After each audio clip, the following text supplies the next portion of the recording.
Hello नमस्कार साथियों। आज अपन बात करते हैं एक बहुत ही खतरनाक बीमारी जो कि बच्चों में फैल रही है। यह एक वायरस जनित बीमारी है और इसका नाम है चांदीपुरा वायरस। चांदीपुरा वायरस बीमारी जो है और कौन सी मक्खी जो है बच्चों की मौत का कारण बन रही है, इसके बारे में जो संपूर्ण जानकारी है मैं लेकर के आया हूं। डॉक्टर सुमित कड़वा आपका स्वागत करता हूं उत्कर्ष एग्रीकल्चर के यूट्यूब चैनल पर। तो आइए दोस्तों जानते हैं क्या है चांदीपुरा वायरस बीमारी, कैसे ये बीमारी फैलती है और क्या इसके लक्षण होते हैं, और बच्चों के अंदर देखे फैलने के बाद क्या बच्चों के बचने की संभावना है और क्या उनके इसमें मोर्टिलिटी रेट है। चलिए, तो सबसे पहले मैं यहां बात करूं तो ये फैलती किससे है। ये जो बीमारी है इसका नाम क्या है? इस बीमारी का नाम है चांदीपुरा वायरस डिजीज, जो कि दोस्तों फैलती है चांदीपुरा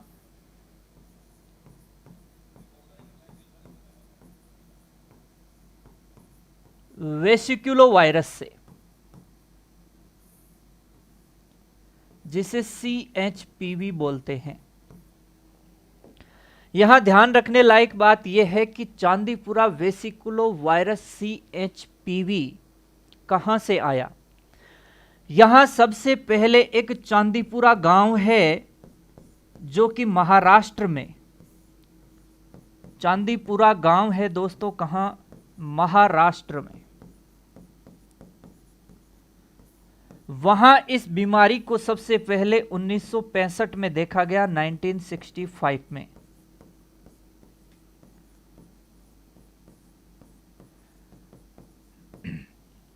दो मरीजों के ब्लड को वहां से सैंपल लेकर के उसमें से जब इस वायरस को देखा गया तो इसका नाम यहां से दे दिया चांदीपुरा गांव, महाराष्ट्र, 1965 में पहली बार। इसकी वजह से इसका नाम पड़ गया चांदीपुरा वेसिकुलो वायरस CHPV जो वायरस है। दोस्तों ये वायरस फैलता कैसे है, ट्रांसमिट कैसे होता है?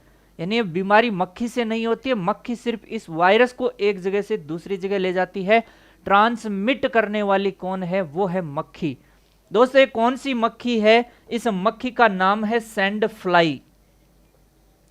मक्खी का नाम मैं क्या बोल दूंगा दोस्तों? Sand fly. ये जो सैंड फ्लाई है बिल्कुल मिट्टी के रंग जैसी जो मक्खी आपको दिखाई दे रही है, मच्छर के जैसी सी है। सैंड फ्लाई के साथ ये कई बार जो ये बीमारी है ये मच्छरों से भी फैल सकती है।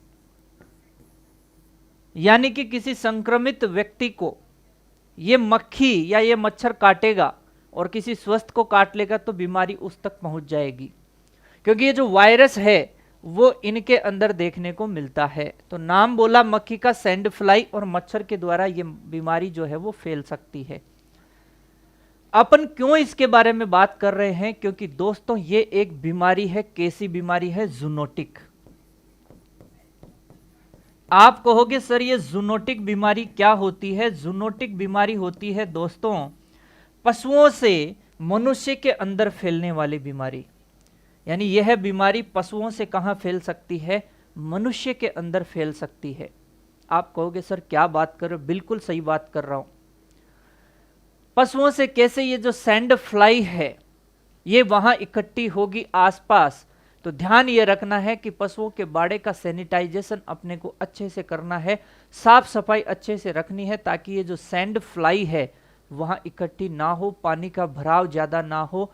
क्योंकि ये मुख्य रूप से ये मक्खी और ये जो मच्छर पनपेंगे कौन से टाइम में? ये जो जुलाई अगस्त, ये जो बारिश की सीजन आती है, यानी नमी का जो वातावरण है वो इनके लिए फेवरेबल कंडीशन होती है। और यही कारण है कि अभी वर्तमान में ये गुजरात के अंदर मुख्य रूप से आपका जो साबरकांठा है और ये जो गुजरात बॉर्डर जो राजस्थान से लगती हिम्मतनगर वाला जो एरिया है, वहां ये बीमारी बहुत खतरनाक तरीके से फैल रही है और बच्चों को अपना शिकार बना रही है। यही कारण है कि दोस्तों जो स्वास्थ्य विभाग है, स्वास्थ्य विभाग ने पशुपालन विभाग को एक पत्र लिखा। यह पत्र है 18/7/2024 का। इस पत्र में government of Rajasthan, directorate medical and health service Rajasthan Jaipur लिखता है। किसको लिखता है? ये डायरेक्टर को लिखता है, एनिमल हस्बेंड्री जयपुर राजस्थान, यानी पशुपालन विभाग का जो निदेशक है, उन निदेशक महोदय जी को एक पत्र लिखता है।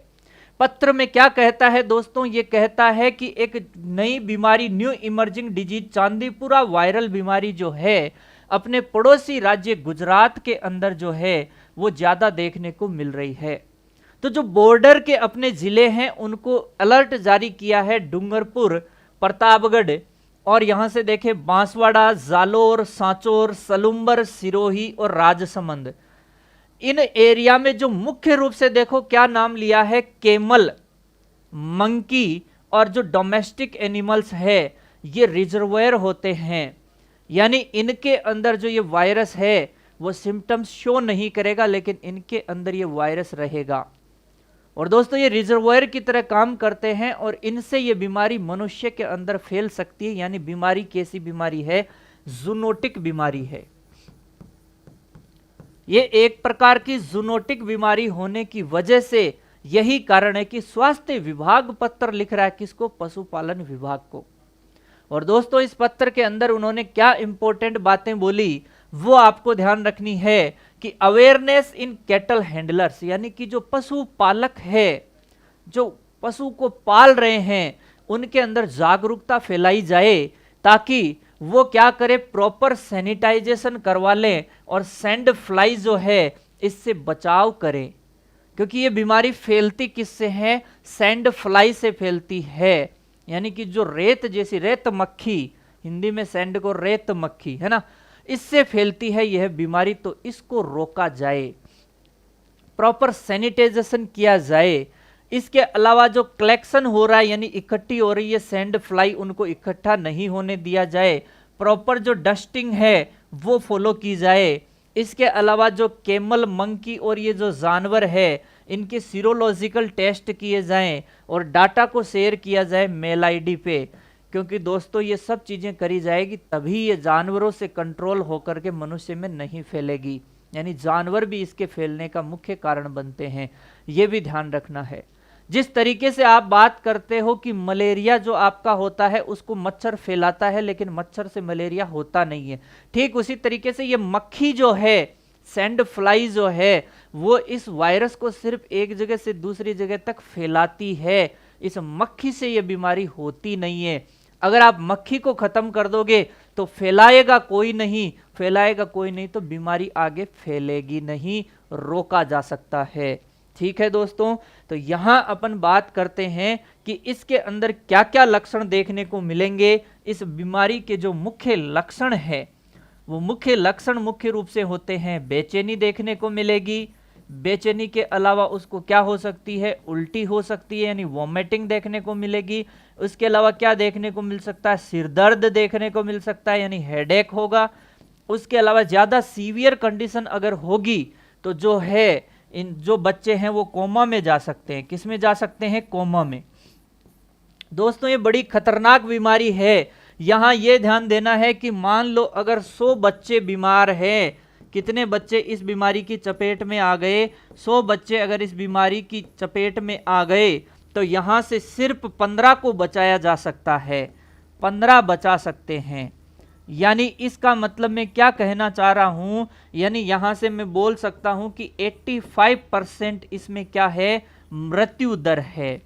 अगर एक बार ये हो गया कि ये चांदीपुरा वायरल बीमारी बच्चों में आ गई तो उसके बाद देखेंगे तो 85% जो है बच्चे मृत्यु दर यानी कि उनकी मृत्यु हो जाएगी।